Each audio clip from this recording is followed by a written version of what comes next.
સુરતના બેસ્તાનમાં જ્વેલર્સની દુકાનમાં લૂંટનો પ્રયાસ 3 જેટલા ઇસમો ચપ્પુ લઈ જ્વેલર્સની દુકાનમાં ઘૂસી આવ્યા આરોપીઓએ જ્વેલર્સ માલિક સહિત કર્મચારી પર ચપ્પુ વડે હુમલો કર્યો 2 લોકોને ગંભીર હાલતમાં હોસ્પિટલ ખાતે ખસેડવામાં આવ્યા હુમલો કરી આરોપીઓ ફરાર થતાં લોકોએ એકને પકડી પાડ્યો બેસ્તાન પોલીસ ઘટના સ્થળે આવી પહોંચી આગળની તપાસ હાથ ધરી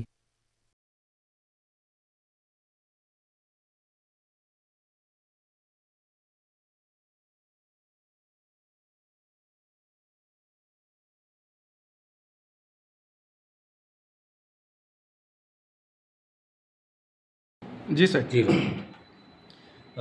આજે બપોરે 2:30 પોણા 3 ના સમયગાળા દરમિયાન બેસ્તાન પોલીસ સ્ટેશનની હદમાં બેસ્તાન 4 રસ્તાની બાજુમાં એક શાંતિનાથ જ્વેલર્સ કરીને એક સોના ચાંદીના દાગીનાનો શોરૂમ છે. ત્યાં લૂંટનો બનાવ બનેલો હતો. લૂંટના બનાવની હકીકત એવી છે કે આ જે શાંતિનાથ જ્વેલર્સના માલિક શાંતિલાલ લાલચંદભાઈ શાહ અને એમાં જ્વેલર્સમાં જે જ્વેલર્સની દુકાનમાં કામ કરતા કારીગર બંસીલાલ ગુર્જર એ દુકાનમાં હાજર હતા. ત્યારે આશરે 30 થી 35 વર્ષના 3 ઈસમો આવ્યા અને એમને આશરે 10 થી 15 મિનિટ જે ચાંદીના દાગીના અને ચાંદીના અન્ય વાસણોને એ બધું જોવાની એમને ચાલુ રાખ્યું અને ત્યારબાદ લગભગ 10-15 મિનિટ પછી એ 3 પૈકી 2 જણે આ બંને એટલે માલિક અને ત્યાં જે કામ કરતા કારીગર એ બંને ઉપર છરીથી હુમલો કર્યો. આ હુમલામાં બંનેને ગળાના ભાગમાં ગંભીર પ્રકારની ઈજાઓ થયેલી છે.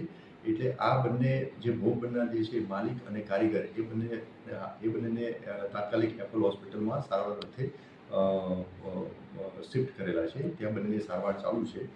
જેમાંથી બંસીલાલ ગુર્જર જે છે એમને ગંભીર પ્રકારની ઈજાઓ થયેલી છે અને એમની સર્જરી ચાલુ છે અને શાંતિલાલ લાલચંદભાઈ શાહ એમને પણ સ્ટીચીસને આવેલા છે અને એમની પણ સારવાર ચાલુ છે. શાંતિલાલ શાહ એમની ફરિયાદ લેવાની અત્યારે કાર્યવાહી ચાલુ છે. આ 3 પૈકી 3 આરોપી હતા. એમાંથી એક ત્યાંના લોકલ પોલીસે લોકલ જે પબ્લિકે પકડી અને પોલીસને હેન્ડઓવર કરેલો છે. તો એ એક આરોપીને લઈ અને અન્ય ગુનામાં સંડોવાયેલા 2 આરોપીને શોધખોળ કરવા માટે એક ટીમ રવાના થયેલી છે અને હાલમાં ફરિયાદ લેવાની કાર્યવાહી ચાલુ છે. સાહેબ, થોડા દિવસે આ વારદાત બની છે, એના પર આપણી પોલીસની કામગીરી પર સવાલ ઉઠે છે. હજુ મેં જેમ આપને વાત કરી એમ હજુ ફરિયાદ લેવાની કાર્યવાહી ચાલુ છે. ગુના અટકાવવા માટે અને બનેલા ગુના શોધી કાઢવા માટે પોલીસ પેટ્રોલિંગ છે, વાહન ચેકિંગ છે, ક્રિમિનલ કેસીસમાં ઇન્વોલ્વ જે મિલકત સંબંધી ગુનાઓમાં ઇન્વોલ્વ આરોપીઓ પર સર્વેલન્સ રાખવાની પણ વિવિધ પ્રકારે કામગીરી કરી રહી છે. તેમ છતાં પણ આ બનાવ બન્યો છે તો એ પણ અમે કડકમાં કડક અમે કાર્યવાહી કરશું અને એક આરોપી ઓલરેડી પકડાઈ ગયેલો છે અને બીજાની શોધખોળ ચાલુ છે.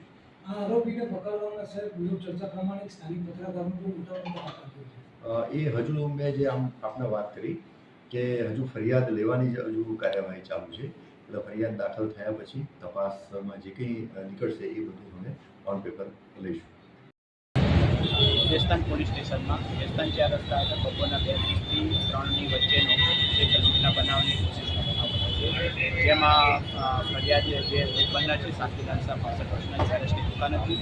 ત્યાં જોવા માટે ખરીદવા માટે આવીને 3 જણાએ ચાકુથી હુમલો કરી લૂંટ કરવાની કોશિશ કરી છે. કોઈ પણ જે વસ્તુની લૂંટ થયેલી નથી અને તુરંત